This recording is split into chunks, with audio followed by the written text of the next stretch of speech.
নমস্কার বন্ধুরা, আমি এডিএন আর আপনারা দেখছেন এডিএন ওয়ার্ল্ড। বন্ধুরা, ভারতীয় বিমান বাহিনীর সুখোই Su-30MKI যুদ্ধবিমানগুলির সিমুলেটরগুলিকে আপগ্রেড করার জন্য প্রতিরক্ষা মন্ত্রক একটি ভারতীয় সংস্থার সাথে একটি চুক্তি স্বাক্ষর করেছে।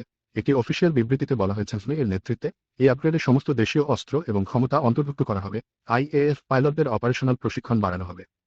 সুখোই 30MKI ফাইটার জেটগুলি হল ভারতীয় বায়ুসেনার ফাইটার ফ্লিটের মেরুদণ্ড এবং সুখোই 30MK-270টিরও বেশি বাহিনীতে অন্তর্ভুক্ত করা হয়েছে। সিমুলেটরগুলি পাইলটদের প্রশিক্ষণকে আরও উন্নত করতে সহায়তা করবে।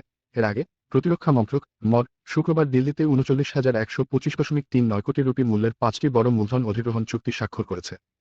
প্রতিরক্ষামন্ত্রী রাজনাথ সিং এবং প্রতিরক্ষা সচিব গিরিধর আরামেনের উপস্থিতিতে এই চুক্তি স্বাক্ষর হয়েছে।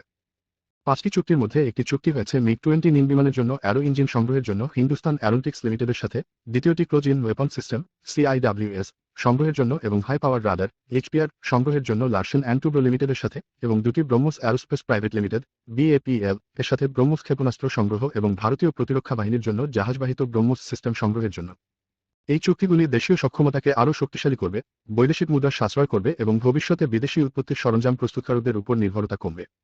মিগ-29 বিমানের জন্য RD-33 অ্যারো ইঞ্জিনগুলির জন্য চুক্তিটি হিন্দুস্তান অ্যারোনটিক্স লিমিটেড HAL এর সাথে 5,249.72 কোটি রুপি ব্যয় স্বাক্ষরিত হয়েছে। এই অ্যারো ইঞ্জিনগুলি HAL এর কোরাপুট বিভাগ দ্বারা উৎপাদিত হবে। ক্লোজ-ইন ওয়েপন সিস্টেম CIWS ক্রয়ের জন্য 7,668.82 কোটি রুপি টাকায় চুক্তি স্বাক্ষরিত হয়েছে লার্সেন অ্যান্ড টাব্রো লিমিটেডের সাথে। হাই পাওয়ার রাডার HPR সংগ্রহের জন্য 5,700.13 কোটি টাকার চুক্তি স্বাক্ষরিত হয়েছে লার্সেন অ্যান্ড টুব্রো লিমিটেডের সাথে। ব্রহ্মোস ক্ষেপণাস্ত্র সংগ্রহের জন্য BrahMos aerospace private limited BAPL এর সাথে 19,518.65 কোটি টাকা ব্যয় চুক্তি স্বাক্ষরিত হয়েছে। তো বন্ধুরা, এই ছিল আজকের ভিডিও। ভালো লাগলে লাইক, শেয়ার, সাবস্ক্রাইব অবশ্যই করবেন।